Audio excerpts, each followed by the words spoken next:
Ya, pemirsa, usai ditabrak angkut kemarin pagi, kondisi anggota Satlantas Polsek Medan Baru Bribda, Pamawinda Simanung Khalid mulai membaik. Sopir angkot yang menabrak korban mengaku dirinya terburu-buru karena anaknya sakit. Bribda Pamawinda Simanung Khalid yang menjadi korban ditabrak angkot masih dirawat di Rumah Sakit Bayangkara, Medan, Sumatera Utara. Meski kondisinya mulai membaik, namun rasa trauma masih dialaminya. Kasat Lantas Polrestabes Medan AKBP Indra Warman telah bertemu dengan supir angkot yang menabrak Bribda Pamawinda Simanung Khalid. Supir angkot tersebut mengaku terburu-buru pulang karena anaknya sakit.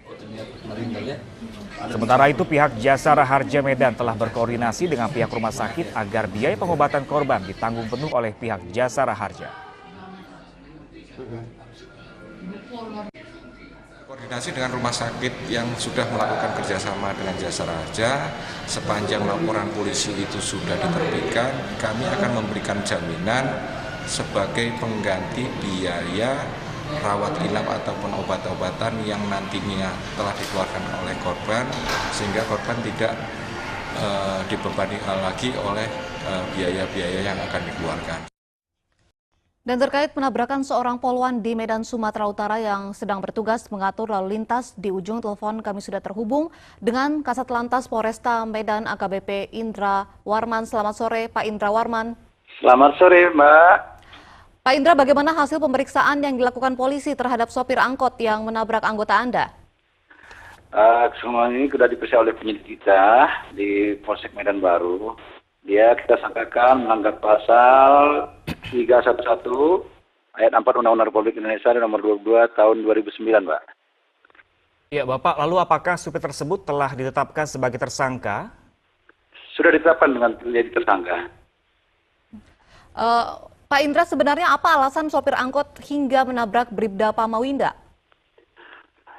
Itu kalau alasan dia, katanya dia terburu-buru dan baru mulai lagi menyupir angkot setelah 3 bulan selama ini libur.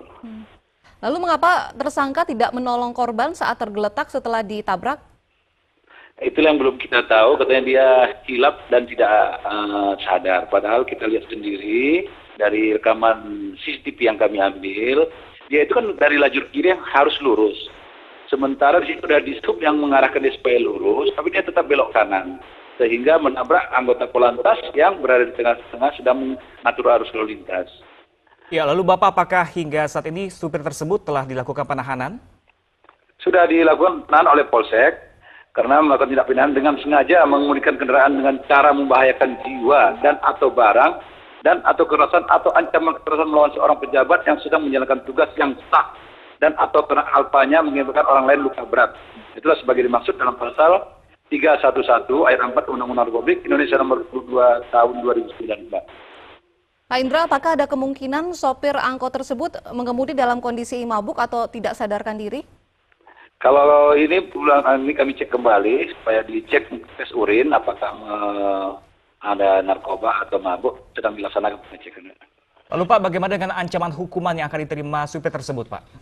Kalau menurut pasal ini 10 tahun penjara maksimalnya, maka bisa diadakan penahanan. Lalu apakah ada antisipasi dari aparat kepolisian agar kejadian serupa tidak terjadi, tidak terulang kembali, Pak Indra?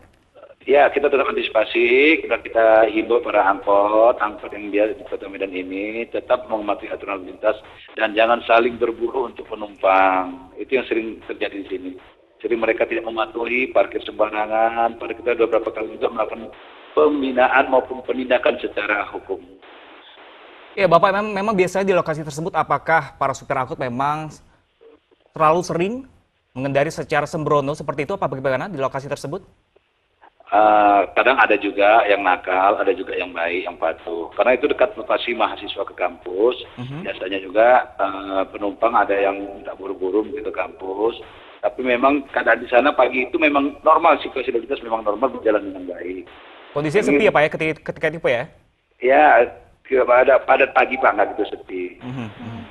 Berarti saat itu anggota Anda memang saat itu sedang mengatur arus lalu lintas, berusaha menertibkan angkot-angkot begitu, Pak? Ya, di sana bukan merekrut angkot, memang mengatur di persimpangan itu persimpangan Ampad, Mbak. Jadi kita ambil alih dengan traffic light karena ini dengan cara manual. Kita laksanakan dengan 3 personil lalu lintas dan 2 personil dishub yang sama-sama saling membantu. Karena padatnya harus pada pagi hari.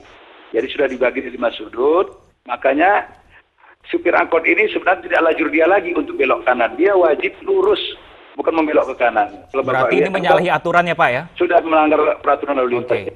Ya, terima kasih Pak Indra Warman atas informasinya, Kasat Lantas Polrestabes Medan. Pemirsa, salah satu perusahaan transportasi online menolak dan keberatan dengan peraturan pemerintah, dan untuk membahas lebih detail apa alasan penyedia jasa angkutan online terhadap peraturan tersebut, kami sudah terhubung dengan Managing Director Grab Indonesia, Rizky Kramadibrata. Halo, selamat sore Pak Rizky. Sore. Ya Pak Rizky, dalam wacana revisi Permen Hub akan ada 11 poin yang nantinya diubah. Yang paling disorotan adalah soal batas tarif bawah atas serta kuota jumlah transportasi online di setiap daerahnya. Apa tanggapan Anda?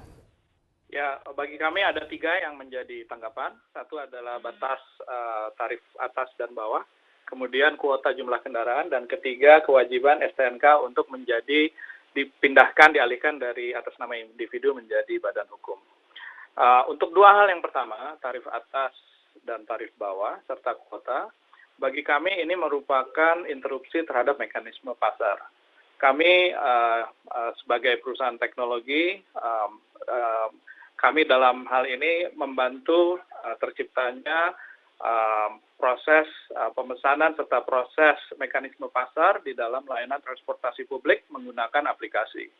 Dalam hal ini tentunya selama ini yang diuntungkan adalah pelanggan dan juga mitra pengemudi. Kenapa? Karena nomor 1, layanan transportasi publik yang terjangkau, murah itu bisa didapat dengan kualitas yang aman dan nyaman. Tapi juga dalam waktu yang bersamaan, tingkat produktivitas dari mitra pengemudi kami juga bisa ditingkatkan dengan jauh lebih besar. Dengan adanya intervensi tarif seperti ini, kita kembali ke mungkin masa-masa zaman sebelum teknologi ada ya. Ini kemunduran menurut kami. Karena dengan begini mekanisme pasar terancam untuk terinterupsi. Lalu untuk kuota di sini kita lihat juga pertumbuhan ekonomi di Indonesia berkembang dengan sangat pesat. Kebutuhan untuk transportasi selama ini, transportasi publik, itu jauh lebih besar daripada apa yang sudah disediakan sekarang. Sehingga kita lihat dengan pembatasan kuota ini justru malah akan membuat kesulitan masyarakat untuk mendapatkan layanan transportasi, dan juga efek lainnya adalah mungkin birokrasi yang berlebihan dan juga mungkin kemungkinan keterlambatan nanti dalam memenuhi kebutuhan transportasi. Yang ketiga adalah masalah STNK. Kami lihat di sini adalah ini juga kemunduran kalau kami lihat bahwa justru kelebihan dari transportasi online adalah mengembalikan kepemilikan atau layanan transportasi publik ini justru kepada mini-mini entrepreneur, yaitu individual ini. Kenapa kami bisa melakukan ini? Kembali karena teknologi, keamanan tetap terjamin dan juga semua data tersimpan dengan baik. Hal ini mengecewakan bagi mitra pengemudi Grab karena artinya apa yang sudah mereka usahakan, apa yang sudah mereka jalankan selama ini dan memiliki kendaraan akan menjadi tidak memungkinkan. Dan hal ini juga bertentangan dengan prinsip koperasi serta bertentangan dengan prinsip ekonomi kerakyatan. Peraturan ini diberlakukan, tadi yang Pak Rizky katakan kemunduran tadi adalah kemunduran bagi dari sisi yang menggunakan dari kendaraan tersebut. Lalu bagaimana kemunduran dari pihak dari supir transportasi online itu sendiri?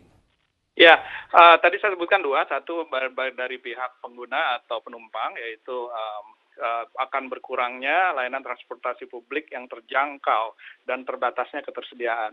Bagi mitra pengemudi sendiri ada 2 kerugiannya. Nomor 1 adalah produktivitas mereka akan terancam turun drastis.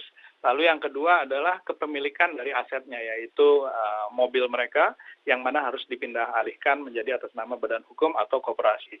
Ini bertentangan sekali lagi dengan prinsip-prinsip ekonomi, kerakyatan, dan prinsip koperasi. Ya, terakhir Pak Rizky, jika Permen Hub ini diberlakukan, selanjutnya apa yang akan dilakukan oleh pihak dari Grab itu sendiri? Nomor 1 adalah tentunya kami harus memperhatikan bagaimana nasib yang terjadi dengan diberlakukannya ini terhadap mitra-mitra pengemudi kita, ada ratusan ribu, lalu juga belum keluarganya, lalu bagaimana dengan jutaan penumpang juga yang sudah menggunakan pelayanan ini selama bertahun-tahun ya saat ini ya, tiba-tiba akan menjadi kesulitan untuk mendapatkan akses yang aman, nyaman, dan terjangkau. Kemudian kedua, kami juga akan memikirkan lagi nanti langkah-langkah selanjutnya apa yang akan kami lakukan. Pada saat ini kami sedang melihat juga apa yang akan menjadi mungkin reaksi atau non reaksi, kita juga lihat, lalu bagaimana tanggapan publik juga, tentunya kita semua akan pertimbangkan.